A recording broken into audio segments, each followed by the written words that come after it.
10 taong sakripisyo, tinapon lang sa mukha ko ang divorce papers kasabay ng halakhak ng kanyang kabit. Ako ang utak sa likod ng kanyang yaman, pero tinawag niya akong pulubing walang silbi sa harap ng maraming tao. Ngayon, gagamitin ko ang bawat sikretong hawak ko para itumba ang kanyang imperyo. Isang pait na paghihiganti o isang bagong simula? Kaya bang itayo ng isang wasak na puso ang sarili niyang buhay? Pirmahan mo na ang mga papel na yan, Aurora. Huwag mo nang hintayin na kaladkarin pa kita palabas ng pamamahay na ito. Ang mga salitang iyon ay parang isang matalim na balisong na bumaon sa likod ni Aurora. Sa kanyang mga kamay ay hawak pa niya ang sandok. Tinitikman ang sarsa ng paboritong adobo ni Ricardo. 15 taon. 15 taon niya itong niluluto ng may pagmamahal. Bawat timpla ay tila isang panata ng katapatan. Pero ngayon, ang bango ng tuyo at bawang ay tila naging amoy ng nabubulok na pangarap. Dahan-dahang lumingon si Aurora.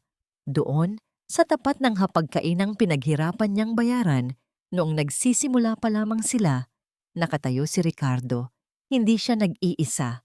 Sa tabi nito ay isang babaeng mas bata, nakasuot ng mamahaling sutla na tila isang sampal sa kupas na apron ni Aurora, si Vanessa. Ricardo, anibersaryo natin ngayon. Ang boses ni Aurora ay nanginginig, parang isang tuyong dahon na anumang oras ay tatangayin ng hangin. Binitawan niya ang sandok sa gilid ng kaldero at ang tunog ng kahoy na tumama sa bakal ay tila isang hudyat ng pagtatapos ng kanyang mundo. Tumawa ng mapait si Ricardo, isang tunog na wala ng bahid ng pag-ibig na ipinangako nito noong sila ay nagsisimula pa lamang sa hirap. Anibersaryo? Aurora, look at yourself. You look like a maid. You're an eyesore. Samantalang ako ang hari ng construction industry sa bansang ito. I deserve someone better. Someone like Vanessa, not a rusting machine like you. Bawat salita ni Ricardo ay tila isang malakas na sampal na hindi sa pisngi tumama, kundi sa mismong kaluluwa ni Aurora. Nanuyo ang kanyang lalamunan. Gusto niyang sumigaw. Gusto niyang itanong kung nasaan na ang lalaking pinagsilbihan niya ng 3 trabaho para lamang makapagtapos ito ng pag-aaral. Pero ang tanging lumabas sa kanyang mga mata ay ang mainit na luhang dahan-dahang gumuhit sa kanyang mga pisngi. Humakbang palapit si Vanessa. Ang kanyang mga takong ay gumagawa ng bawat tunog ng kapangyarihan sa makintab na sahig. Kinuha nito ang pluma sa ibabaw ng mesa at inabot kay Aurora. Sige na, Aurora. Be a good wife for the last time. Huwag mo nang pahirapan ang sarili mo. After all, wala ka namang ambag sa yaman ni Ricardo, kundi ang magluto at maglinis. Napatingin si Aurora sa sarili niyang mga palad. Nandoon pa rin ang bakas ng mga taon ng paghihirap, mga paso mula sa kusina at mga kalyo mula sa walang humpay na pagtatrabaho noong panahong halos wala silang makain. Ang mga kamay na yon ang nag-alaga kay Ricardo noong siya'y nagsisimula pa lamang. Ang mga kamay ding iyon ang tumulong magsaayos ng mga dokumento at problemang minsang nagligtas sa kumpanya nila mula sa tuluyang pagbagsak. Ngunit ngayon, habang hawak niya ang panulat at nakatitig sa mga papel sa harap niya, pakiramdam ni Aurora ay tila pinapapirma siya hindi lamang sa isang kasunduan, kundi sa pagtalikod sa sariling dignidad at sa lahat ng ipinaglaban niya sa loob ng maraming taon. Hanggang hating gabi na lang ang pananatili mo rito. Utos ni Ricardo bago tumalikod. Hindi man lang tiningnan ang pagguho ng babaeng naging pundasyon ng kanyang tagumpay. I'll have my driver drop your bags at the terminal. Huwag kang mag-alala. Bibigyan kita ng kaunting panggastos para naman hindi ka magmukhang pulubi sa kalye. Naiwang mag-isa si Aurora sa gitna ng kusinang puno pa rin ng bango ng adobo. Ang katahimikan ay tila isang mabigat na kumot na sumasakal sa kanya. Ang tanong na paulit-ulit na umaalingaw-ngaw sa kanyang isipan, ito na ba ang kapalit ng lahat ng aking sakripisyo? Sapat na ba ang 15 taon para itapon na parang basurang wala ng halaga? Sa pagpatak ng huling luhang humalo sa kanyang niluluto, isang bagay ang malinaw. Ang Aurora na nakilala nila ay namatay na kasabay ng kanilang anibersaryo. Huwag mong dungisan ang suot ko ng iyong maduming mga kamay, Aurora. Sa kusina ka nararapat, hindi sa silid na ito. Ang boses ni Doña Imelda ay kasing lamig ng bakal, walang bakas ng habag, habang tinitingnan ang kanyang manugang na tila isang maruming basahan. Nakaupo ang matanda sa kanyang antigong upuan, marahang hinahaplos ang kanyang mga perlas, habang si Aurora ay nakaluhod sa kanyang harapan, humihingi ng kahit katiting na katarungan. Mama, 15 taon akong nagsilbi sa pamilyang ito. Pinagsikapan ko ang lahat para maging maayos ang buhay ninyo ni Ricardo. Tulungan niyo po ako. Sabihan niyo po si Ricardo na huwag gawin ito. Ang pagsusumamo ni Aurora, ang kanyang boses ay paus na sa kaiiyak. Isang matunog na tawa ang kumawala sa mga labi ng matanda. Sakripisyo? Iyan ang problema sa inyong mga mahihirap. Akala ninyo, ang pagtatrabaho ng husto ay sapat na para mapabilang sa aming antas. Matagal ko nang alam ang tungkol kay Vanessa. Sa katunayan, ako pa ang nag-udyok kay Ricardo na humanap ng babaeng may class, hindi yung amoy bawang at laging may mantsa ang damit. Parang tumigil ang pagtibok ng puso ni Aurora. Ang babaeng itinuring niyang pangalawang ina. Ang babaeng pinagsilbihan niya tuwing may sakit ito. Ang mismong tao palang nagbaon ng kutsilyo sa kanyang likuran. Ang bawat pagmamano niya, ang bawat pag-aalaga niya rito ay nauuwi lamang sa ganitong uri ng pagtatraidor. Akala mo ba ay hindi ko napapansin ang bawat sentimong itinatago mo sa iyong itim na libro? Dagdag pa ni Doña Imelda, ang kanyang mga mata ay naniningkit sa galit. Magnanakaw ka rin pala, Aurora. Kaya huwag kang magmalinis sa harap ko. Nanigas ang buong katawan ni Aurora. Ang tinutukoy ng matanda ay ang kanyang mga talaan ng bawat perang lumalabas at pumapasok sa kumpanya. Ang tanging proteksyong naisip niya para sa kinabukasan ng kanilang anak. Pero sa mata ng matanda, isa lamang siyang kriminal. Dahan-dahang tumayo si Aurora. Nawala ang panghihina sa kanyang mga tuhod, pinalitan ito ng isang malamig at matigas na paninindigan. Tumingin siya sa altar ng pamilya na nasa sulok ng silid, kung saan naroon ang mga larawan ng kanilang kasal. Sa harap ng imahe ng birhen, dahan-dahan niyang hinugot ang kanyang singsing sa kasal. Ang gintong yun ay tila naging napakabigat. Isang tanikalang matagal nang sumasakal sa kanyang kaligayahan. Inilapag niya ang singsing sa ibabaw ng malamig na marmol ng altar. Ang tunog ng metal na tumama sa bato ay umalingaw-ngaw sa buong silid, isang deklarasyon ng pagputol sa bawat ugnayan. Kung iyan po ang tingin ninyo sa akin, Mama, kung ang katapatan ko ay tinatawag ninyong pagnanakaw, tatanggapin ko. Pero tandaan ninyo, ang bahay na ito ay itinayo sa pundasyon ng aking mga sakripisyo. At kapag gumuho ito, huwag kayong lilingon sa akin para humingi ng tulong. Layas! Ang bulyaw ni Doña Imelda, ang kanyang mukha ay namumula sa galit. Wala kang dalang anuman mula rito.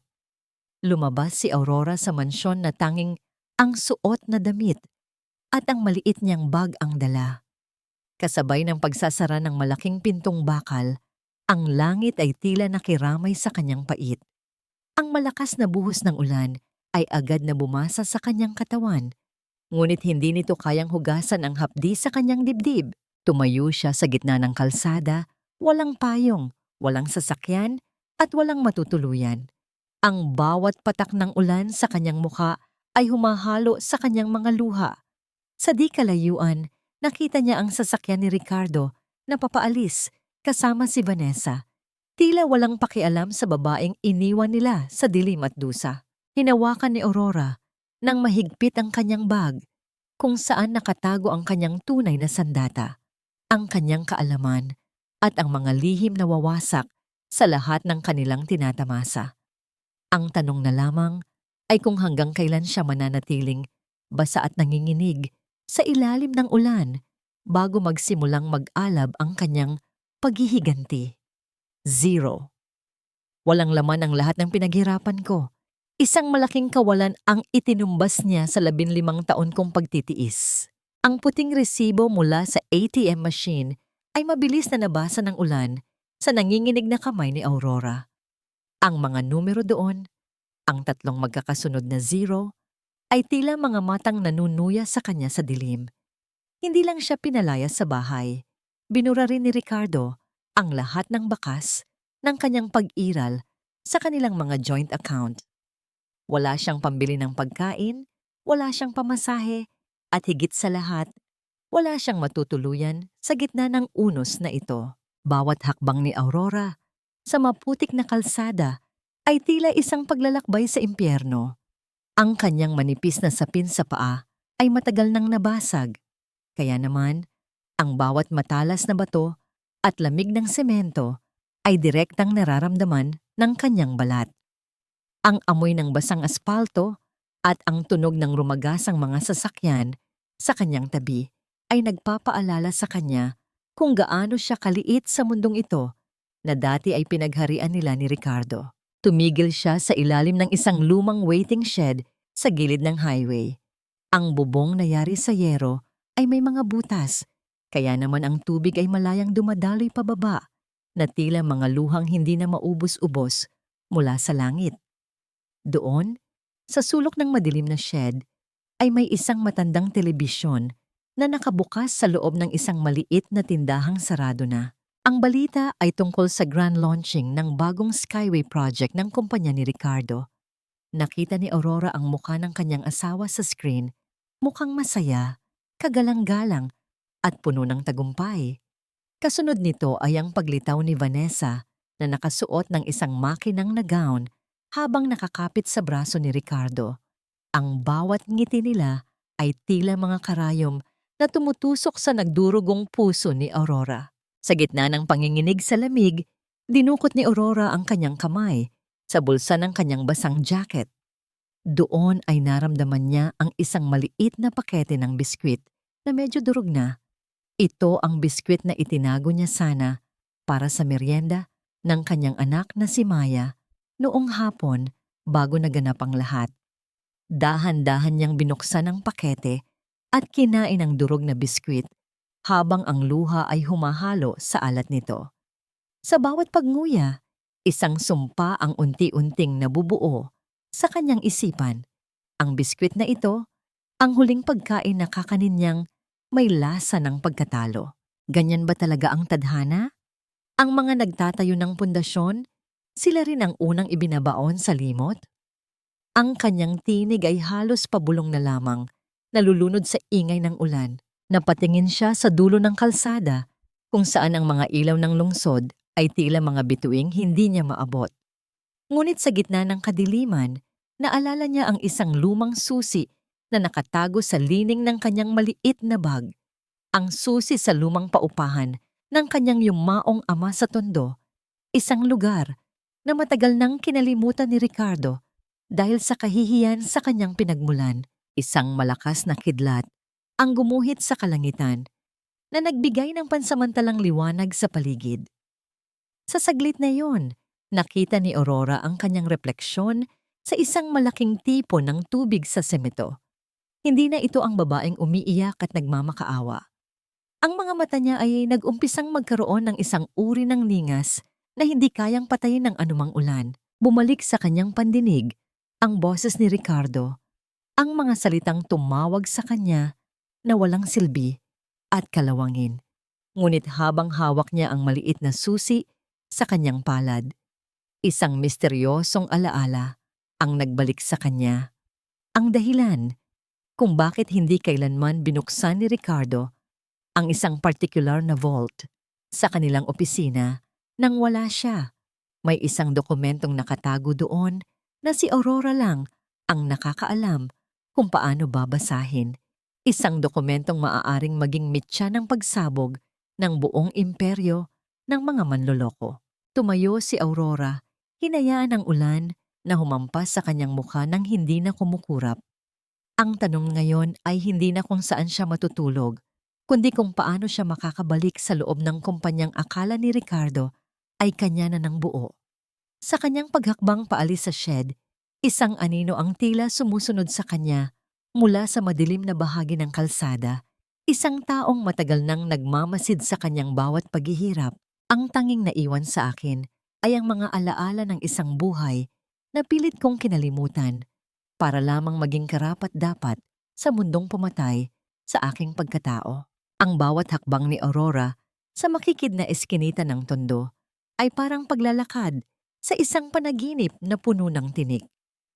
Ang amoy ng basang basura na humahalo sa usok ng mga sasakyan ay malayo sa bango ng mga imported na bulaklak sa mansyon ni Ricardo.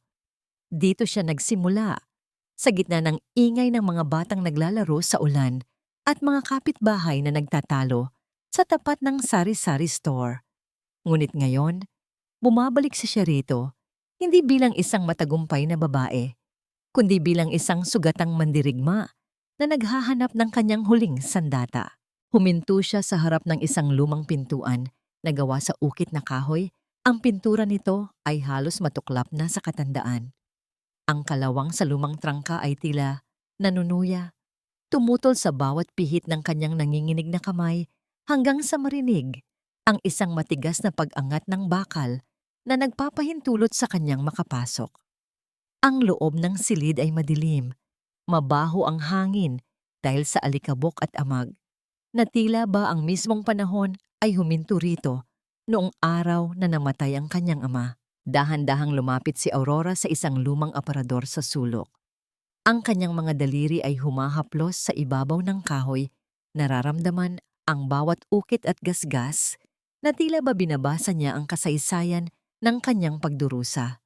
Sa ilalim ng isang maluwag na tabla sa sahig, isang lihim na taguan ang dahan-dahan niyang binuksan.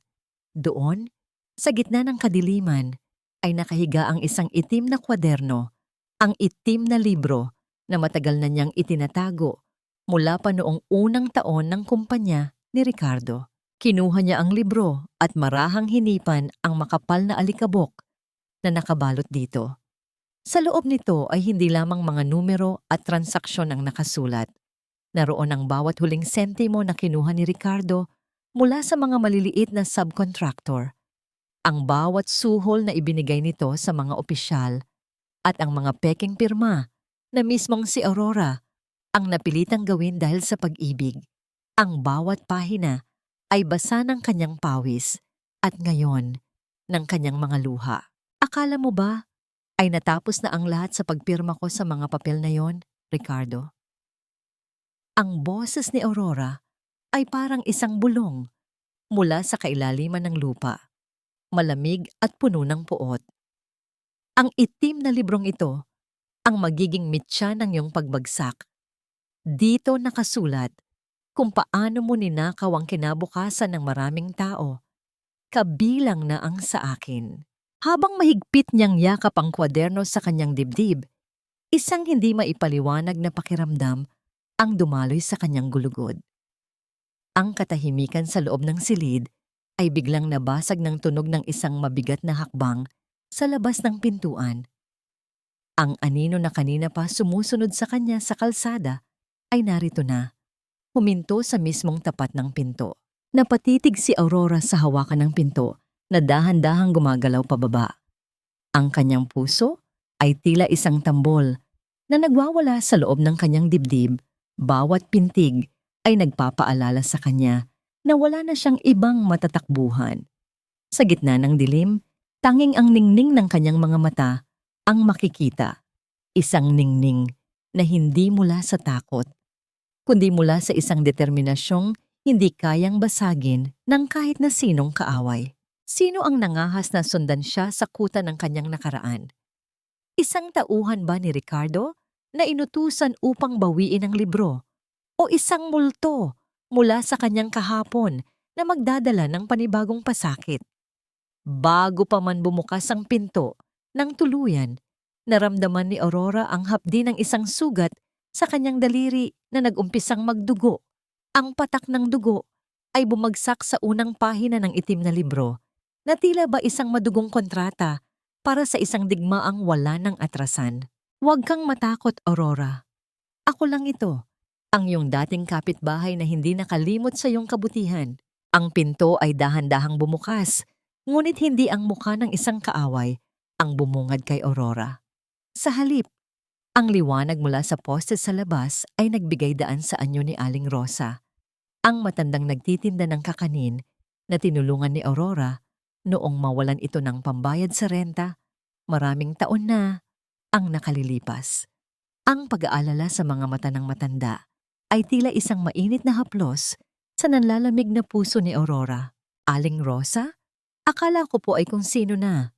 Ang halos pabulong na sagot ni Aurora habang pilit na itinatago ang itim na libro sa likod ng kanyang manipis na jacket.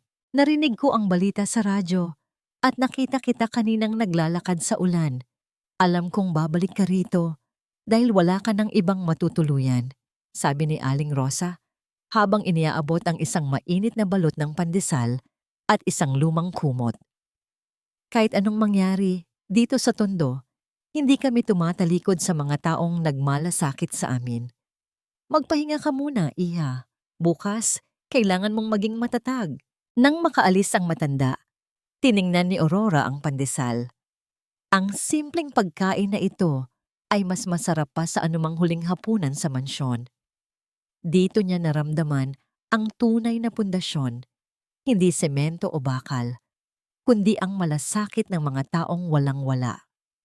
Sa gabing iyon, habang ang itim na libro ay nakayakap sa kanyang dibdib, binuo ni Aurora ang kanyang plano.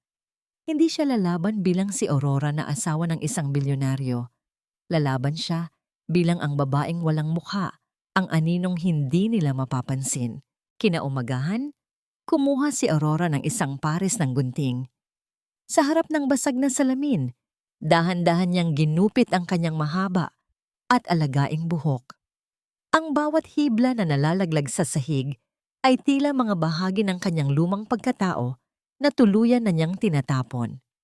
Nagsuot siya ng isang luma at maluwag na uniforme ng janitress, naglagay ng salamin na makapal at tinakpan ang kanyang mukha ng isang asul na surgical mask. Pagdating niya sa harap ng matayog na gusali ng R at A Construction, ang kumpanyang ang ibig sabihin ng A ay Aurora, walang nakakilala sa kanya. Ang mga gwardiya na dati ay yumuyuko sa kanya ay binaliwala lamang ang kanyang pagdaan habang bitbit niya ang timba at mop. Ang bawat hakbang niya sa lobby na gawa sa mamahaling marmol ay puno ng pait na mirya. Ang bawat sulok ng gusaling ito ay kabisado niya. Siya ang nag-ayos ng disenyo ng bawat palapag habang si Ricardo ay abala sa pakikipag-inuman sa mga kliyente. Pumasok siya sa elevator para sa mga empleyado. Ang amoy ng floor wax at sabon ay naging balutin niya. Nang makarating sa 12 palapag, kung saan naroon ang opisina ng CEO, mabilis na kumilos si Aurora. Habang ang lahat ay abala sa kanilang mga computer, tahimik siyang naglilinis malapit sa pintuan ni Ricardo. Siguraduhin mong pirmahan mo na ang mga tseke para sa alahas ko, honey. I want that diamond necklace for the gala next week. Ang malanding boses ni Vanessa ay umalingaw-ngaw mula sa loob ng opisina, na sinundan ng malakas na tawa ni Ricardo. Nanigas ang mga kamay ni Aurora sa hawakan ng kanyang mop. Ang perang pambili ng alahas na yon ay galing sa pondo para sa mga sahod ng mga trabahador na 3 buwan nang nade-delay. Habang nagtatawanan ang dalawa, dahan-dahang binuksan ni Aurora ang pinto ng gilid na storage room na may koneksyon sa air conditioning duct ng opisina. Isang sikretong lagusan na siya mismo ang nagmungkahi sa arkitekto para sa emergency repairs. Ngunit bago pa man siya makapasok ng tuluyan, biglang bumukas ang main pinto ng opisina. Lumabas si Vanessa na tila may hinahanap. Ang kanyang mga mata ay gumala sa paligid hanggang sa tumigil ito sa nakayukong anyo ni Aurora na abalang nagpupunas ng sahig. Hoy, ikaw! Bakit ngayon ka lang naglilinis dito? Ang sigaw ni Vanessa habang lumalapit sa kanya. Ang tunog ng kanyang matutulis na takong ay tila mga martilyo na nagpapabilis sa tibok ng puso ni Aurora. Yumuko ng lalo si Aurora, pilit na itinatago ang kanyang mga mata sa likod ng makapal na salamin. Hawak niya ng mahigpit ang basahan, nararamdaman ang lamig ng pawis sa kanyang noo. Kung malalaman ni Vanessa kung sino ang nasa likod ng maskarang ito, matatapos ang kanyang plano bago pa man ito magsimula. Ngunit sa paglapit ng babaeng kumuha ng lahat sa kanya, napansin ni Vanessa ang isang bagay na pamilyar sa leeg ng janitress. Isang maliit na nunal na tanging ang mga taong malapit kay Aurora ang nakakaalam. Anong tinitingin-tingin mo diyan? Bingi ka ba? Ang boses ni Vanessa ay parang kaskas ng yero sa pandinig ni Aurora. Ramdam niya ang init ng hininga nito sa kanyang batok, habang ang daliri ni Vanessa ay tila susuriin ang balat niya. Ang tibok ng puso ni Aurora ay tila isang tambol na sumasabog sa loob ng kanyang dibdib. Bawat pintig ay nagdadala ng takot na baka ang lahat ng kanyang paghihirap ay mauwi sa wala dahil sa isang maliit na marka sa kanyang leeg. Sorry po ma'am, naglilinis lang po. Ang sagot ni Aurora sa isang paos at malalim na boses, pilit na iniiba ang kanyang tono habang lalong isinusubsob ang muka sa hawak na mop. Vanessa, halika na rito. Tumatawag ang supplier ng mga alahas mo. Ang sigaw ni Ricardo mula sa loob ng opisina. Ang tunog ng boses ng kanyang asawa, ng kanyang kaaway, ay tila isang anghel na nagligtas sa kanya sa gitna ng impyerno. Sa isang iglap, nawala ang atensyon ni Vanessa. Umirap ang babae, inayos ang kanyang buhok, at mabilis na naglakad pabalik sa loob habang ang tunog ng kanyang mga takong ay unti-unting humihina sa makapal na alpombra. Nakahinga ng malalim si Aurora. Ang pawis na namuo sa kanyang noo ay dahan-dahang gumuhit pababa, na tila mga luhang hindi na kayang pigilin. Hindi na siya nag-aksaya ng panahon. Habang abala ang dalawa sa loob, tinungo niya ang dulo ng pasilyo kung saan naroon ang opisina ni Attorney Cruz, ang tusong abogado ni Ricardo, na siyang utak sa likod ng lahat ng pandaraya sa kontrata. Ang silid ni Attorney Cruz ay amoy tabako at lumang papel, isang lugar kung saan ang katotohanan ay binabayaran at ang katarungan ay nilulunod sa mga teknikalidad. Nakita ni Aurora ang abogado na nakasandal sa kanyang mamahaling upuan. Binibilang ang isang makapal na bundle ng pera habang nakangisi. Attorney Cruz, ang boses ni Aurora ay hindi na paos. Ito ay malinaw, matigas, at puno ng awtoridad na matagal na niyang ikinubli. Gulat na napatingala ang abogado. Ang mga mata nito ay naningkit habang pilit na kinikilala ang babaeng nakasuot ng uniforme ng janitress.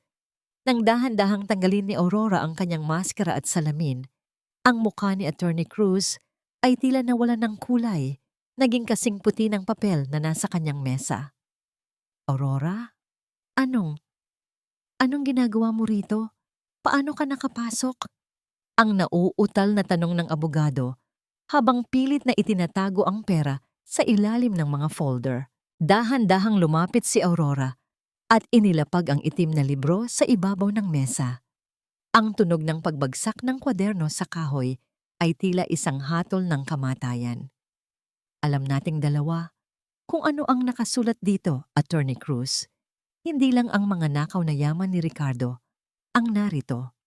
Narito rin ang bawat porsyentong kinukuha mo sa bawat ilegal na transaksyon, ang bawat offshore account na binuksan mo para sa kanya, at ang bawat pirma mo sa mga pekeng bidding. Ang pawis ay nagsimulang tumulo mula sa sentido ng abogado. Alam niya na kapag lumabas ang librong ito, hindi lang ang kanyang lisensya ang mawawala, kundi maging ang kanyang kalayaan.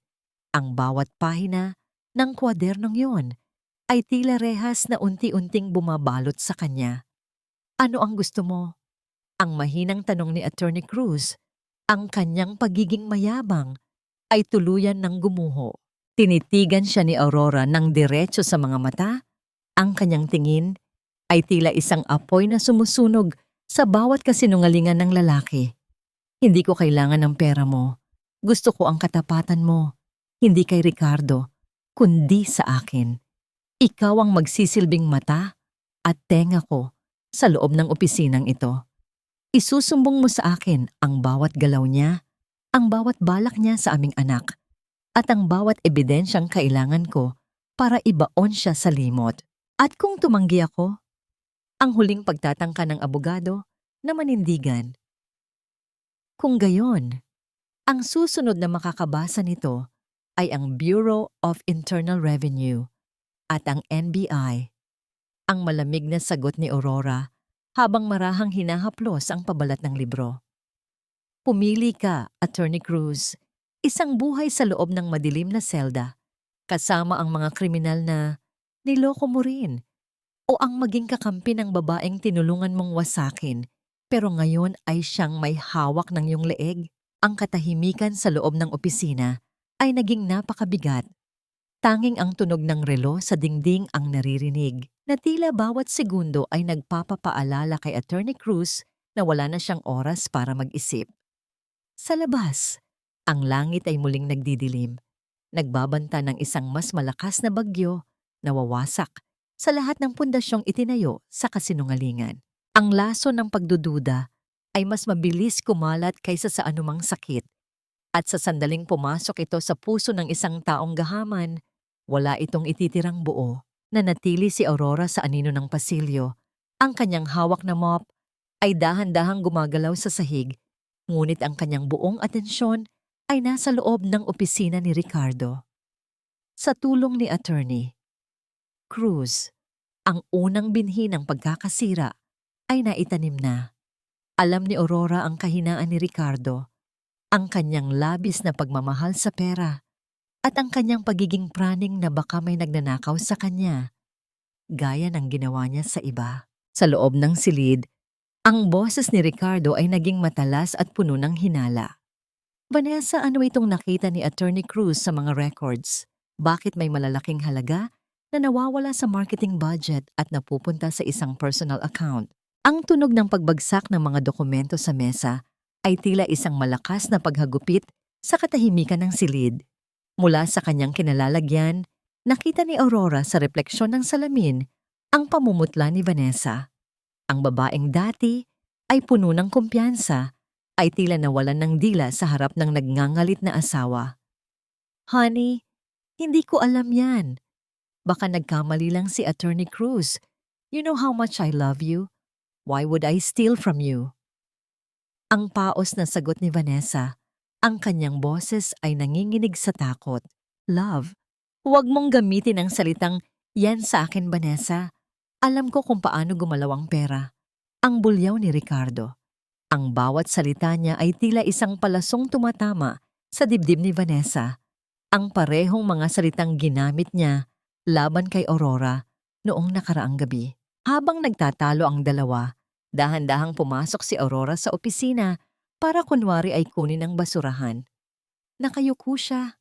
Ang kanyang maskara ay nagsisilbing baluti laban sa anumang pagkilala. Nakita niya ang isang maliit na papel na sadyang inilagay ni Attorney Cruz sa ilalim ng upuan ni Vanessa. Isang pekeng resibo ng mamahaling alahas na nakapangalan sa isang lalaking matagal ng pinagseselosan ni Ricardo. Sa isang mabilis at tahimik na galaw, kinuha ni Aurora ang papel at inilagay ito sa ibabaw ng bunton ng mga folder na tinitingnan ni Ricardo. Walang nakapansin sa kanyang ginawa. Para sa kanila, isa lamang siyang basurang naglilinis ng kanilang kalat. Nang makita ni Ricardo ang resibong iyon, ang kanyang muka ay naging kulay ube sa galit. Ang kanyang mga mata ay nanlilisik habang nakatingin kay Vanessa. At ano ito? Isang kwintas na nagkakahalaga ng 2 milyon? Bakit hindi ko ito nakita sa iyo? At bakit pangalan ni Marco ang narito? Marco? Sino yon?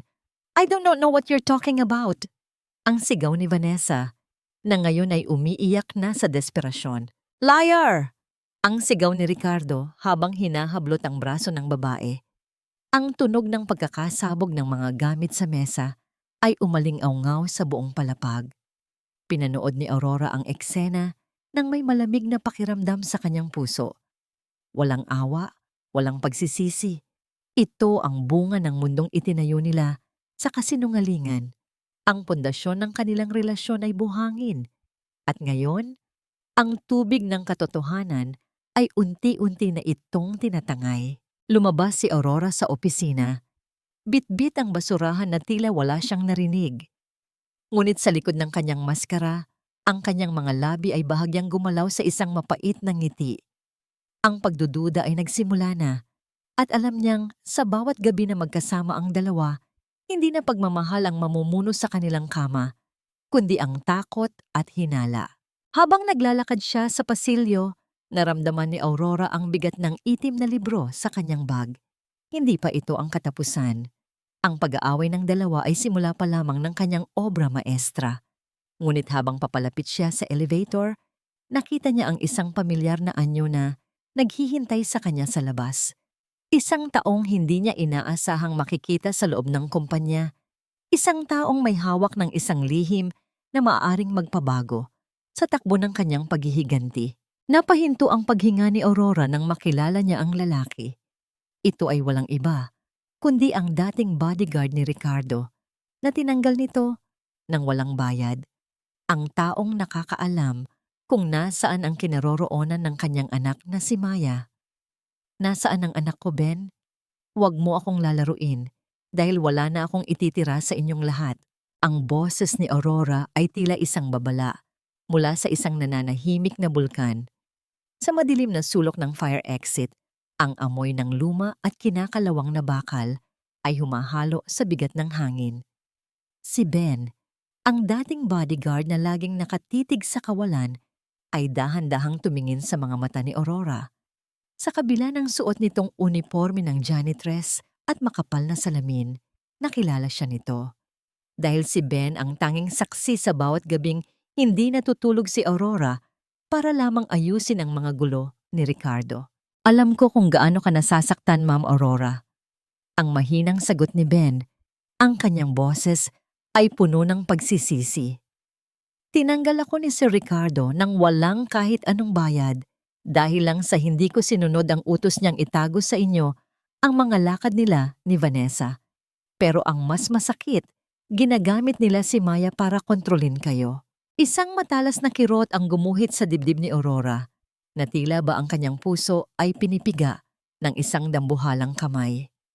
Ang gunita ng kanyang anak, ang malambot na buhok ni Maya, ang tawa nito na parang mga kampanilya sa ay biglang sumariwa sa kanyang isipan. Naalala niya ang araw na isinilang niya ang bata. Noon ay wala silang pambayad sa ospital dahil ang pera nila ay ginamit ni Ricardo para sa board exam fees nito. 3 trabaho ang pinasok ni Aurora noon. Naglalakad sa ilalim ng init ng araw habang buntis para lang matupad ang pangarap ng asawa. Hinaplos ni Aurora ang bulsa ng kanyang apron. Doon ay naramdaman niya ang isang maliit at makulay na hair clip na pagmamay-ari ni Maya. Ito ang huling bagay na naiwan sa kanya bago siya pinalayas. Ang bawat gasgas sa clip na yon ay nagpapaalala sa kanya na ang pundasyon ng kanyang paghihiganti ay hindi lang para sa kanyang sarili, kundi para sa kaligtasan ng kanyang anak. Nasaan siya, Ben? Sabihin mo sa akin. Ang pagsusumamo ni Aurora, ang kanyang mga mata, ay nagniningning sa namumuong luha, ngunit ang kanyang paninindigan ay hindi natitinag. Dinala nila siya sa isang probinsya, sa rest house ni Doña Imelda sa Batangas. Binabantayan siya ng mga tauhang hindi niyo kilala. Sabi ni Sir Ricardo sa bata, iniwan niyo na siya dahil mas gusto niyo raw ang ibang pamilya. Ang pagtatapat ni Ben na tila isang laso na dahan-dahang pumapatay sa natitirang bait ni Aurora. Ang bawat salita ni Ben ay tila mga latay sa kaluluwa ni Aurora. Paano nagagawang sirain ng isang ama ang imahe ng isang ina sa harap ng sarili nilang dugo? Ang pagmamahal ni Aurora kay Ricardo noon ay tila isang malaking pagkakamali. Isang sakripisyong itinapon lamang sa putikan. Ngunit ang sakit ay agad na napalitan ng isang malamig na galit. Ang 15 taon ng pagtitiis ay sapat na. Salamat, Ben. Kung gusto mong bumawi sa akin, kailangan ko ang tulong mo para makapasok sa lugar na yon nang hindi nila nalalaman. Ang utos ni Aurora habang muling isinusuot ang kanyang maskara.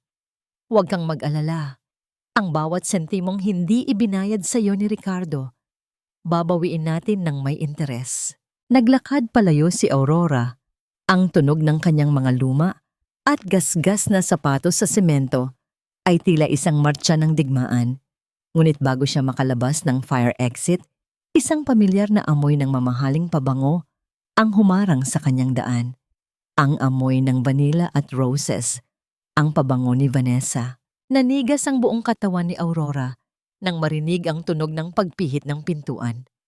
Ang anino ni Vanessa ay dahan-dahang lumalaki sa pader ng pasilyo. Kung mahuhuli siya rito, nakausap ang isang dating empleyado, ang lahat ng kanyang pagpapanggap ay guguho sa isang iglap. Sa gitna ng dilim, nakita ni Aurora ang isang matulis na piraso ng basag na salamin sa sahig at sa isang desperadong sandali, kinuha niya ito at itinago sa kanyang palad, handang gawin ang lahat upang hindi mabulilyaso ang kanyang huling pag-asa para kay Maya. Ang bango ng tagumpay ay madalas na may kasamang amoy ng pagkabulok. At sa gabing ito, ang lahat ng baho ng pamilya ni Ricardo ay nakabalot sa ginto at mamahaling tela. Nanatiling hindi gumagalaw si Aurora sa madilim na sulok ng fire exit. Ang kanyang hininga ay pigil na pigil habang ang piraso ng basag na salamin ay nakabaon na sa kanyang palad. Naririnig niya ang mahinang pagpihit ng pintuan at ang dahan-dahang pagpasok ng liwanag. Ngunit hindi siya nakita ni Vanessa. Ang babae ay abala sa pakikipag-usap sa kanyang cellphone. Ang boses nito ay pabulong ngunit puno ng kaba. Sinabi ko na sa'yo, huwag mo akong tatawagan dito. Malapit na ang gala night. Kapag nalaman ni Ricardo na hindi siya ang ama ng dinadala ko, pareho tayong katapusan. Ang pabulong na sigaw ni Vanessa na tila isang bomba na sumabog sa pandinig ni Aurora. Halos mabitawan ni Aurora ang hawak na salamin. Ang bata sa sinapupunan ni Vanessa ay hindi kay Ricardo. Isang panibagong kasinungalingan, isang panibagong layer ng pagkabulok sa pundasyon ng kanilang relasyon. Habang mabilis na lumalabas si Vanessa sa kabilang pinto, naramdaman ni Aurora ang isang malamig na katuwiran. Hindi na siya dapat maawa. Ang mga buhayang ito ay nilalamon na ang isa't isa at siya na lamang ang magbibigay ng huling tulak. Lumipas ang ilang araw ng puspusang paghahanda. Dumating ang gabi ng grand celebration para sa Skyway Project. Ang malaking ballroom ng isang sikat na hotel ay punong-puno ng mga makapangyarihang tao, mga politiko, mga negosyante, at mga mamamahayag. Sa gitna ng lahat, nakaupo si Ricardo sa VIP table, katabi si Doña Imelda na animoy isang reyna, at si Vanessa na nagniningning sa kanyang pulang gown. Ang bawat halakhak nila ay tila isang insulto sa bawat gabi ng gutom at lamig na dinanas ni Aurora. Si Aurora ay naroon din ngunit hindi bilang isang bisita. Nakasuot siya ng uniforme ng isang catering staff. Ang kanyang mukha ay bahagyang natatakpan ng sombrero at surgical mask. Hawak niya ang isang tray ng mga inumin, ngunit sa ilalim ng puting tela nito ay nakatago ang isang pulang sobre. Isang sobreng naglalaman ng pasakalye sa mga dokumentong nasa itim na libro. Ang bawat hakbang ni Aurora patungo sa mesa ng mga buhaya ay tila isang paglalakad sa ibabaw ng nagbabagang uling.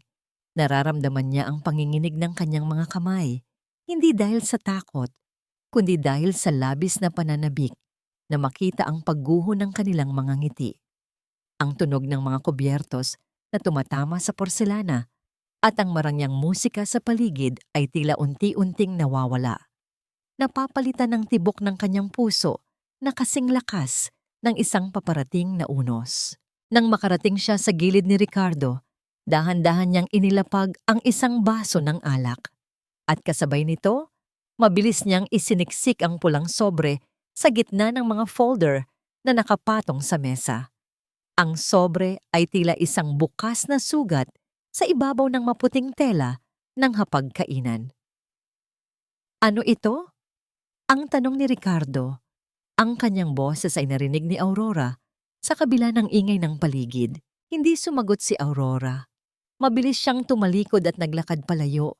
Ang kanyang puso ay tila sasabog na sa kanyang dibdib. Habang papalabas siya ng ballroom, lumingon siya sa huling pagkakataon. Nakita niyang binubuksan ni Ricardo ang sobre. Nakita niya ang biglang pagbabago ng kulay ng mukha ng kanyang asawa. Mula sa pagiging mapula dahil sa alak, naging kasing puti ito ng abo. Ang lihim na nakasulat sa loob ng sobre ay hindi lamang tungkol sa pera. Ito ay isang litrato ng dokumento ng tunay na pagmamay-ari ng lupang kinatitirikan ng kanilang kumpanya. Isang lupang hindi nakapangalan kay Ricardo, kundi sa isang taong matagal na niyang inakala na wala ng boses. Sa gitna ng kanyang paglalakad, sa madilim na parking lot, isang malakas na tunog ng sirena ng pulis ang nagsimulang umalingaw-ngaw mula sa malayo, patungo sa direksyon ng hotel. Ang tanong na ngayon ay kung sino ang unang darating sa loob, ang katarungan o ang tuluyang pagwawala ng isang lalaking nalaman na ang lahat ng kanyang yaman ay isa lamang malaking ilusyon. Ang bawat palapag ng gusaling ito ay itinayo sa kasinungalingan at ngayon, ang mismong lupa sa ilalim ng iyong mga paa ay babawiin na sa iyo. Ang mga daliri ni Ricardo ay nanginginig habang hawak ang dokumento mula sa loob ng pulang sobre. Ang papel na yon ay hindi lamang isang kopya ng titulo. Ito ay isang sertipiko ng kanyang katapusan. Nakasulat doon sa malalaking titik na ang lupang kinatatayuan ng R at a construction tower ay nakapangalan pa rin sa yumaong ama ni Aurora. At ang anumang pirma ng paglilipat ng pagmamay-ari ay napatunayang peke ng isang eksperto. Ang imperyong ipinagmamalaki niya ay nakatayo sa isang pundasyong hindi kailanman naging kanya. Sa gitna ng marangyang ballroom, ang musika ay biglang tumigil na tila ba maging ang mga biolin ay natakot sa biglang pagbabago ng hangin. Ang mga bulong ng mga panauhin ay unti-unting napalitan ng isang nakabibinging katahimikan nang pumasok ang isang grupo ng mga lalaking nakasuot ng barong at may hawak na mga badge. Ang mga ahente ng National Bureau of Investigation, NBI, ay naglakad ng may mabibigat na hakbang sa gitna ng mga mesa. Ang kanilang presensya ay tila isang malamig na anino na bumabalot sa kislap ng mga kristal na chandelier. Mr. Ricardo Alcantara, ang boses ng opisyal ay umalingaw-ngaw sa buong silid. Matigas at walang bahid ng pag-aalinlangan. Pinagsisilbihan ka namin ng warrant of arrest para sa mga kaso ng malakihang falsification of public documents at tax evasion. Ang baso ng mamahaling wine sa kamay ni Ricardo ay dahan-dahang hiwalay sa kanyang pagkakahawak. Bumagsak ito sa puting tela ng mesa at ang pulang likido ay kumalat na tila sariwang dugo na dumurungis sa kanyang reputasyon. Tumingin siya sa paligid. Naghahanap ng kakampi, ngunit ang bawat mata ng kanyang mga business partner ay umiiwas na tila ba ang kanyang pagkakaroon ng malas ay isang nakakahawang sakit. Attorney Cruz, gawin mo ang trabaho mo. Pigilan mo sila. Ang sigaw ni Ricardo, ang kanyang boses ay puno ng desperasyon habang nakatingin sa kanyang abogado. Ngunit si Attorney Cruz ay nanatiling nakatayo ng tuwid. Ang kanyang muka ay kasing tigit ng semento. Hindi niya binuksan ang kanyang briefcase upang maglabas ng depensa. Sa halip, lumapit siya sa mga ahente at iniabot ang isang flash drive. Narito ang lahat ng mga original ledgers at bank records na magpapatunay sa mga transaksyong ito. Bilang isang opisyal ng batas, hindi ko na kayang sikmuraing itago ang katotohanan. Isang malakas na singhap ang kumawala mula kay Doña Imelda na tila ba ang hangin sa ballroom ay biglang nawala. Ang kanyang mga perlas ay tila sumasakal na sa kanyang leeg habang nakikita ang kanyang anak na pinaliligiran ng mga awtoridad. Sa mamantala, si Vanessa ay nagsimulang magsisigaw, pilit na kumakalas sa braso ni Ricardo na tila ba ang lalaking minahal niya dahil sa yaman ay isa ng nasusunog na gusali na kailangan niyang takasan. Mula sa madilim na bahagi ng backstage, nakatayo si Aurora. Nakangiti siya ng mapait habang pinapanood ang bawat detalye ng kanyang obra maestra. Ang bawat luhang iniyak niya sa ilalim ng ulan ay tila nagbunga na ng katarungan. Nakita niya kung paano pilit na pinusasan si Ricardo, ang lalaking tumawag sa kanya na kalawangin at walang silbi. Ngayon ay mukhang isang basang sisiw sa harap ng maraming tao. Hindi pa ito tapos. Alam kong ikaw ang may gawa nito, Aurora. Nasaan ka? Ang huling pagsigaw ni Ricardo habang kinakaladkad siya palabas. Ang kanyang mga mata ay ligaw na naghahanap sa karamihan. Dahan-dahang lumabas si Aurora mula sa anino. Tinanggal niya ang kanyang maskara at ang kanyang sombrero. Sa gitna ng kaguluhan, ang kanilang mga mata ay nagtagpo. Walang salitang lumabas sa bibig ni Aurora. Tanging ang isang malamig na titig na nagsasabing ang lahat ng kanyang ninakaw ay babalik na sa tunay na nagmamay-ari. Ngunit sa gitna ng kanyang pananagumpay, napansin ni Aurora ang isang bagay na hindi kasama sa plano.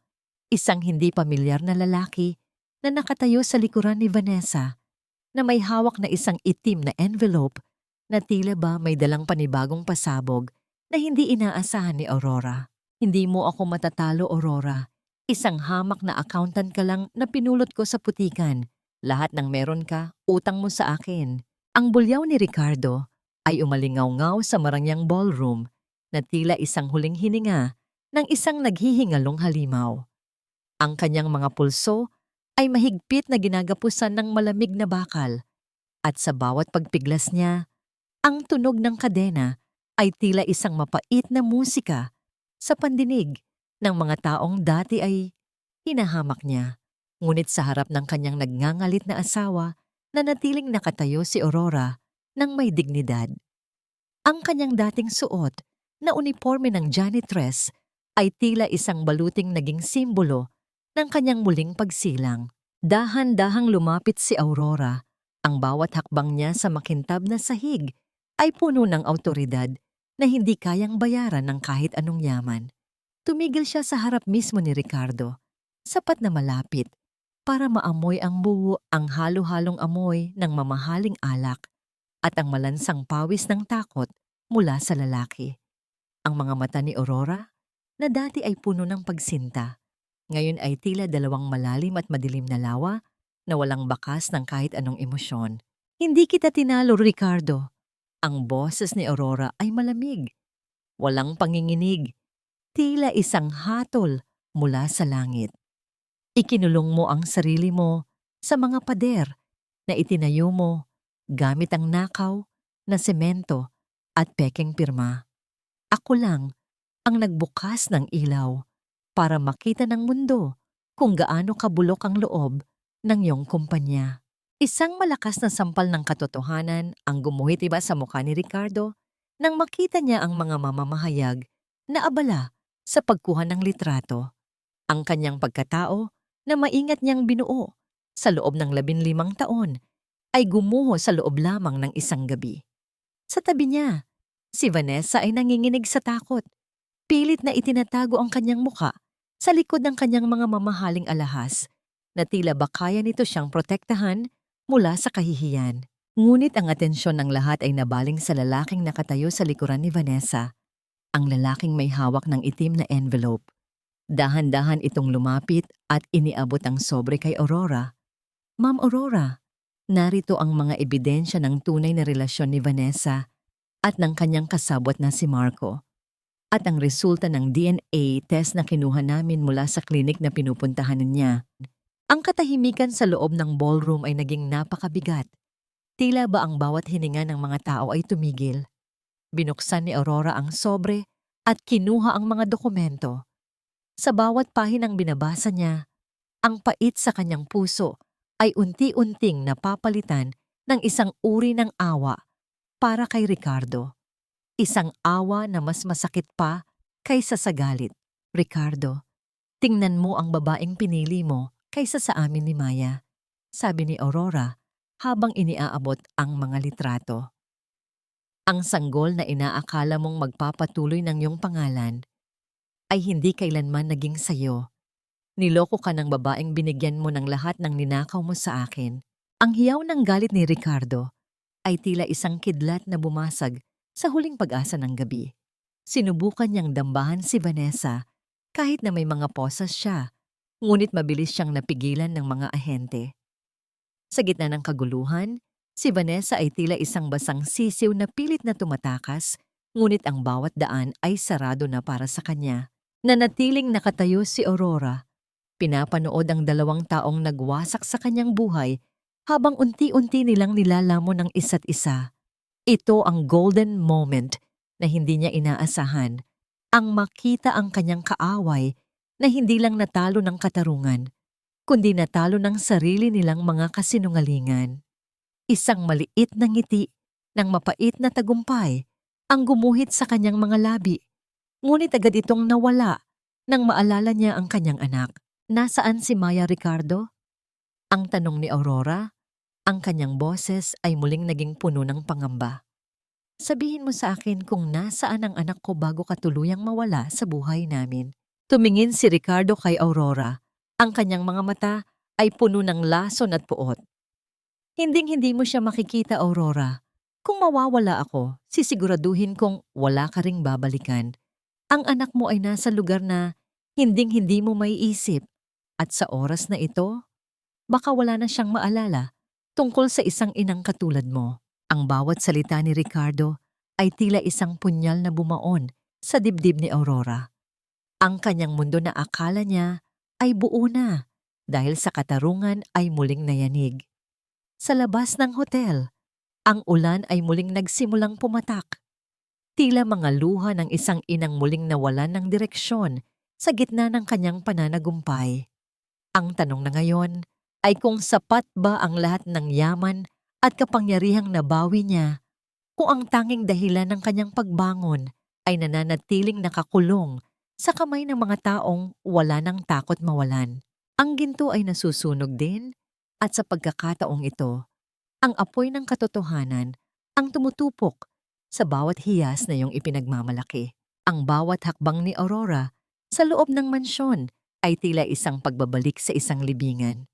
Ang amoy ng mamahaling pabango at floor wax na dati ay sumisimbolo ng kapangyarihan ni Doña Imelda. Ngayon ay nahahaluan na ng amoy ng alikabok at pagkabulok. Ang bawat sulok ng bahay na ito ay naging saksi sa bawat luha ni Aurora. Sa bawat gabing pinagsilbihan niya ang pamilyang ito habang tinatrato siyang parang isang aninong walang halaga. Sa gitna ng malawak na sala, nakita niya si Doña Imelda. Ang matanda ay nakasuot pa rin ng kanyang paboritong ternong sutla. Ngunit ang kanyang buhok ay gulo-gulo na at ang kanyang mga mata ay ligaw na nakatingin sa mga sheriff na naglalagay ng mga pulang marka sa kanyang mga kagamitan. Ang malakas na tunog ng pagkadulas ng mga gamit na kinakaladkad palabas ay tila isang mapait na paalam sa buhay na dati ay itinuring nilang walang hanggan. Huwag ninyong hawakan yan. Akin ang lahat ng ito. Mga magnanakaw kayo. Ang tili ni Doña Imelda, ang kanyang boses ay paos na sa pagsisigaw. Ang tunay na magnanakaw ay ang taong naninirahan sa bahay na itinayo sa pagnanakaw ng dangal ng iba, Mama. Ang boses ni Aurora ay umalingaw-ngaw mula sa pintuan, malamig at puno ng awtoridad. Napalingon ang matanda. Nang makita niya si Aurora, ang kanyang mukha ay naging kulay ube sa galit. Ikaw! Ikaw ang may gawa ng lahat ng ito. Akala mo ba ay magtatagumpay ka? Isang hamak na katulong ka lang na pinatuloy namin dito. Sinubukan ni Imelda na sumugod at itinaas ang kanyang kamay upang sampalin si Aurora. Ngunit bago pa man dumapo ang palad ng matanda, nahawakan na ni Aurora ang kanyang pulso ng napakahigpit. Ang bawat daliri ni Aurora ay tila mga bakal na tanikala na nagpapaalala sa matanda na tapos na ang panahon ng kanyang paghahari. Tapos na ang pananakit ninyo sa akin, Mama. Ang mahinang bulong ni Aurora, ang kanyang mga mata ay nakatitig ng diretso sa nangangatal na mga mata ng matanda. Ang bawat sampal, ang bawat mura, at ang bawat gabing ginawa ninyo akong alila sa sarili kong pamamahay. Lahat yan ay may katapat na bayad ngayong gabi. Binitawan ni Aurora ang kamay ng matanda ng may pandidiri. Lumingon siya sa dating katulong na nananatiling tapat sa kanya. Manang, kumuha ka ng isang mangkok ng kanin at isang pirasong tuyo. Ibigay mo sa kanya. Ilang sandali pa. Inilapag ni Aurora ang simpleng pagkain sa ibabaw ng antigong mesa na gawa sa narra. Ang bango ng tuyo ay tila isang malaking insulto sa loob ng marangyang mansyon. Naalala niyo po ba, Mama? 7 taon na ang nakalilipas noong nagkasakit si Maya at wala akong pambili ng gamot dahil kinuha niyo ang sahod ko. Pinakain niyo ako ng panis na kanin at tira-tirang ulam sa harap ng inyong mga bisita. Ngayon, heto ang pagkaing nararapat sa inyo. Napaupo si Doña Imelda sa sahig. Ang kanyang mga tuhod ay tuluyan ng bumigay. Ang kanyang mga luha ay pumatak sa tuyong kanin, isang larawan ng ganap na pagkatalo. Ang bawat perlas sa kanyang leeg ay tila nagiging mabibigat na bato na humihila sa kanya pababa sa kailaliman ng kahihiyan. Ngunit sa gitna ng kanyang paghikbi, isang mapait na tawa ang kumawala sa mga labi ng matanda. Tumingala siya kay Aurora. Ang kanyang mga mata ay naniningkit sa lason. Akala mo ba ay nakuha mo na ang lahat, Aurora? Wala sa iyo ang iyong anak. Akala mo ba ay ligtas si Maya sa Batangas? Hindi mo kilala ang mga taong pinagkatiwalaan ni Ricardo. Sa oras na ito, baka hindi na bata ang makikita mo pagpunta mo roon, kundi isang batang wala ng pagkilala sa kanyang inang traidor. Ang bawat salita ni Imelda ay tila isang malakas na pagyanig sa puso ni Aurora. Ang kanyang pananagumpay ay biglang naging mapait. Bago pa man siya makasagot, isang mahinang kalabog ang narinig niya mula sa ilalim ng sahig, mula sa direksyon ng basement na matagal nang nakakandado. Ang tunog ng pagkaskas ng bakal sa semento ay tila isang babala na mayroon pang mas madilim na lihim ang bahay na ito na hindi pa niya natutuklasan. Ang huling maskara ay hindi tinatanggal ng kusa. Ito ay binabaklas ng katotohanan hanggang sa dumanak ang kahihiyan. Hindi pinansin ni Aurora ang tawa ni Doña Imelda. Sa halip, tinungo niya ang pinto patungo sa basement. Ang tunog ng kanyang mga yabag sa hagdang kahoy ay tila isang mabagal na pintig ng kaba. Nang mabuksan niya ang pinto, ang amoy ng amag at lumang papel ang sumalubong sa kanya. Doon, sa ilalim ng isang gumagalaw na tiles sa sahig, natagpuan niya ang isang burner phone na patuloy na nagba-vibrate sa ibabaw ng semento. Hello? Ang boses ni Aurora ay maingat at puno ng tensyon. Boss Ricardo, kailangan namin ng dagdag na pera. Ang bata, ayaw kumain. Sinasabi ko sa inyo, kapag hindi ito tumigil, baka hindi nyo na magustuhan ang mangyayari sa kanya. Ang boses ng isang lalaki mula sa kabilang linya, Maya, ay malamig at puno ng panganib. Nanigas ang buong katawan ni Aurora. Ang bawat salita ng lalaki ay tila mga kuko na kumakalmot sa kanyang bituka. Ngunit bago pa siya makasagot, isang malakas na tunog ng pagbagsak ng plorera ang narinig niya mula sa itaas, sa sala, kung nasaan si Doña Imelda. Mabilis na umakyat si Aurora at doon niya nakita si Vanessa. Ang babaeng dati ay nagniningning sa pula ay mukhang isang desperadong takas. Ang kanyang gown ay punit na. Ang kanyang makeup ay kalat sa kanyang mukha dahil sa luha at ulan. Hawak niya ang isang maliit na bag na puno ng mga alahas na pilit niyang ninanakaw mula sa kwarto ni Ricardo. Ibigay mo sa akin yan, Aurora. Akin ang lahat ng ito. Kasama ko sa hirap si Ricardo habang ikaw ay nakaupo lang dito. Ang sigaw ni Vanessa, ang kanyang boses ay tila isang baliw na asong nagwawala. Dahan-dahang lumapit si Aurora. Ang kanyang mukha ay kasing tigas ng marmol. Hirap? Vanessa, ang tanging hirap na alam mo ay kung paano magsinungaling para makuha ang pera ng asawa ko. At ang batang iyan, itinuro ni Aurora ang tiyan ni Vanessa. Ang pekeng tiyan na yan ang huling alas mo, di ba? Sa isang mabilis na galaw, hinablot ni Aurora ang braso ni Vanessa at pilit na hinila ang suot nitong corset. Isang makapal na padding ng foam ang nalaglag sa sahig, na sinundan ng katahimikan na mas nakakabingi kaysa sa anumang sigaw. Walang sanggol, walang buhay sa loob. Isang malaking panloloko lamang ang lahat. Wala kang puso, Vanessa. Ginamit mo ang pangarap ng isang lalaki para lang sa pera. Ang bulong ni Aurora nang may matinding pandidiri. At ikaw, akala mo ba ay panalo ka na? Ang nakakatakot ng ngiti ni Vanessa habang dahan-dahang umaatras patungo sa pinto. Ang taong kausap mo sa telepono, si Gardo yon. Isang pusakal na mamamatay tao na kinuha ni Ricardo. Hindi pera ang gusto noon, Aurora. Gusto noon ng dugo. At sa oras na malaman niyang wala nang pambayad si Ricardo, si Maya ang unang magbabayad. Naramdaman ni Aurora ang panlalambot ng kanyang mga tuhod. Ang bawat pangarap niya ng katarungan ay tila naging isang malaking bangungot. Habang tumatakas si Vanessa sa dilim ng gabi, naiwan si Aurora na hawak ang burner phone na muling nagring. Sa pagkakataong ito, hindi boses ng lalaki ang narinig niya, kundi ang isang mahinang iyak.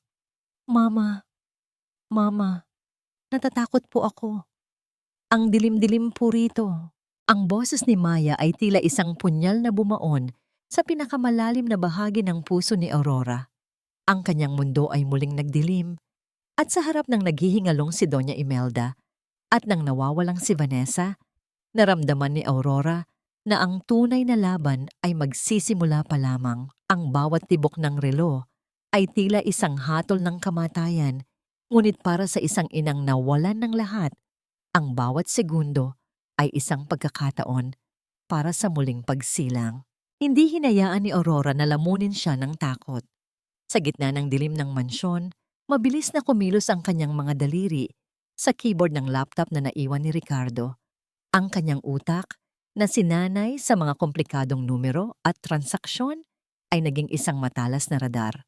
Sa loob ng ilang minuto, natuntun niya ang huling labas ng pera mula sa isang tagong account ni Ricardo patungo sa isang remittance center sa Batangas. Alam niya kung nasaan si Gardo. Ben, ihanda mo ang sasakyan. Hindi tayo maghihintay sa pulis. Pupunta tayo sa rest house. Ang utos ni Aurora, ang kanyang boses, ay wala ng bakas ng pag-aalinlangan. Ang biyahe patungong Batangas ay tila isang walang katapusang paglalakbay sa gitna ng kadiliman. Ang tunog ng gulong sa semento at ang huni ng mga kuliglig sa paligid ay tila nagpapabilis sa tibok ng puso ni Aurora. Pagdating sa rest house na nakaharap sa dagat, ang amoy ng ngalat at malamig na simoy ng hangin ay sumalubong sa kanila. Ang bahay na dati ay puno ng tawanan tuwing bakasyon, ngayon ay mukhang isang kabaong nagawa sa bato. Sa loob ng isang madilim na kwarto sa dulo ng pasilyo, nakita ni Aurora si Gardo. Hawak ng lalaki ang isang kutsilyo. Ang mukha nito ay puno ng galit at desperasyon. Ngunit bago pa man ito makakilos, ang liwanag ng mga flashlight ng NBI ay bumalot sa buong silid. Ibigay mo ang bata, Gardo. Wala ka nang matatakbuhan. Ang account na inaasahan mong mapupuno ng pera ni Ricardo, pinadelete ko na yan sa system. Ang boses ni Aurora ay umaling-awngaw sa silid, matigas at puno ng kapangyarihan. Pero kung ibibigay mo si Maya sa akin ng ligtas, titiyakin kong hindi ka mamatay sa loob ng selda. Nang mabitawan ng lalaki ang kutsilyo, mabilis na tumakbo si Aurora patungo sa sulok kung nasaan ang maliit na figura ng kanyang anak. Ang tunog ng pagtakbo ni Aurora sa kahoy na sahig ay tila isang himig ng kaligtasan. Nang mayakap niya si Maya, ang bango ng buhok ng bata na humahalo sa amoy ng alikabok ay naging pinakamasarap na pabango para sa kanya. Mama, nandito na po kayo. Ang mahinang bulong ni Maya. Ang kanyang maliliit na kamay ay mahigpit na yumakap sa leeg ni Aurora. Nandito na si Mama, anak. Hinding-hindi ka na muling masasaktan. Ang sagot ni Aurora habang ang kanyang mga luha ay pumatak sa balikat ng bata. Sa sandaling iyon, ang lahat ng yaman ni Ricardo, ang lahat ng kanyang paghihiganti ay naging walang halaga kumpara sa init ng yakap ng kanyang anak. Makalipas ang isang buwan, tumayo si Aurora sa harap ng malaking salamin sa boardroom ng kumpanya. Wala na ang uniforme ng janitress, wala na ang makapal na salamin. Nakasuot siya ng isang asul na suit na kasing kulay ng langit pagkatapos ng bagyo. Ang bawat miyembro ng board of directors ay nakatingin sa kanya ng may paggalang at takot. Simula sa araw na ito, ang kumpanyang ito ay tatawagin ng Mayari Construction, ang pahayag ni Aurora. Itatayo natin ang mga gusaling hindi lamang gawa sa semento, kundi sa katapatan at katarungan.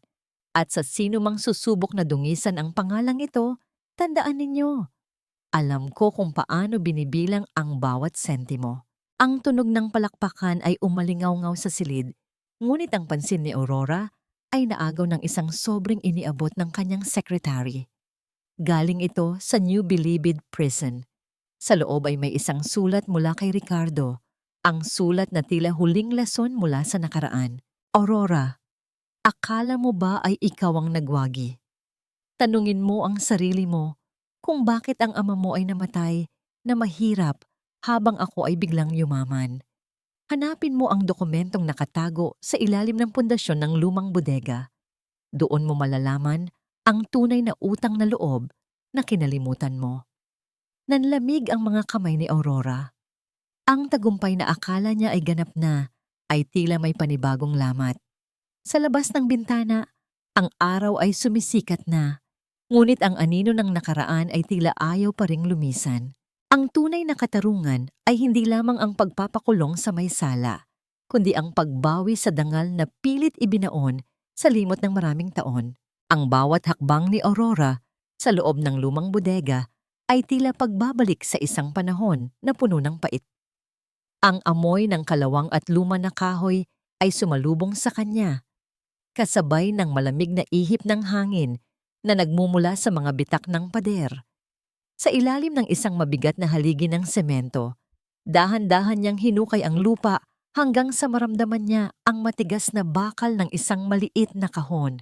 Nang mabuksan niya ito, ang bawat dokumentong nakatago sa loob ay tila nagsisigaw ng katotohanan. Ang pirma ng kanyang ama, ang orihinal na disenyo ng kumpanya, at ang mga liham ng pagbabanta mula kay Ricardo. Doon naintindihan ni Aurora ang lahat. Ang kahirapan ng kanyang pamilya ay hindi dahil sa malas, kundi dahil sa isang sistematikong pagnanakaw. Ang lalaking minahal niya ay ang lalaking pumatay sa mga pangarap ng kanyang ama. Isang matagal at malalim na buntong hininga ang kumawala sa mga labi ni Aurora. Ang mga luhang pumatak sa mga papel na yon ay hindi na luha ng hina, kundi luha ng pagpapalaya. Papa, tapos na ang pagtatago sa dilim. Ang pangalan mo ang laging dalahin ng bawat gusaling itatayo ko. Lumipas ang mga buwan at ang ingay ng lungsod ay tila naging isang masayang musika para kay Aurora. Nakatayo siya sa harap ng isang glass wall sa kanyang bagong opisina, pinapanood ang paglubog ng araw na nagbibigay ng kulay ginto sa buong Manila. Ang Mayari Construction ay naging simbolo na ng katapatan sa industriya. Ngunit sa kabila ng lahat ng tagumpay na ito, ang pinakamahalagang tagumpay para sa kanya ay ang katahimikang nararamdaman niya sa gabi. Isang huling pagbisita ang ginawa niya sa bilangguan. Nakaupo si Ricardo sa likod ng makapal na salamin, ang kanyang mukha ay tuyot. Ang kanyang mga mata ay wala ng ningning. Wala ng bakas ng lalaking mapagmataas na nagtapon ng adobo sa mukha ni Aurora. Bakit ka nandito? Ang paos na tanong ni Ricardo, hindi makatingin, nang diretso sa mga mata ng babaeng sinira niya. Nandito ako para sabihing pinatatawad na kita. Ang sagot ni Aurora, ang boses niya ay kasing linaw ng kristal. Hindi dahil karapat-dapat ka, kundi dahil karapat-dapat ako at si Maya sa isang buhay na wala ng bahid ng galit mo. Ang kumpanya, ang bahay, at ang bawat sentimong ninakaw mo. Lahat yan ay naibalik na sa dapat kalagyan. Wala ka nang hawak sa amin. Tumalikod si Aurora nang hindi na naghihintay ng sagot. Ang bawat yabag niya sa semento ng pasilyo ng kulungan ay tila nagtatanggal ng bawat tanikala sa kanyang puso. Sa labas, naghihintay si Ben sa tabi ng sasakyan at sa loob ay nakasilip ang nakangiting mukha ni Maya. "Mama, look! I drew a house for us."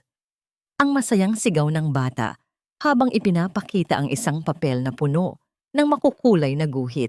Niyakap ni Aurora ang kanyang anak nang mahigpit habang ang sasakyan ay dahan-dahang umaalis sa madilim na pader ng presinto patungo sa liwanag ng hapon. Ang bango ng dagat sa Batangas ay tila sumasama sa hangin, nagpapaalala sa kanya na ang pundasyon ng isang tunay na tahanan ay hindi gawa sa semento, kundi sa pagmamahalan, katapatan, at kakayahang bumangon mula sa sariling abo. Sa ilalim ng malawak na kalangitan, wala na ang ulan, wala na ang dilim. Ang natira na lamang ay ang aurora na mas matatag, mas matalino, at higit sa lahat, ang aurora na marunong nang magmahal sa sarili. Ang kanyang paglalakbay mula sa pagiging isang kalawanging makina patungo sa pagiging isang reyna ng sarili niyang kapalaran ay ganap na.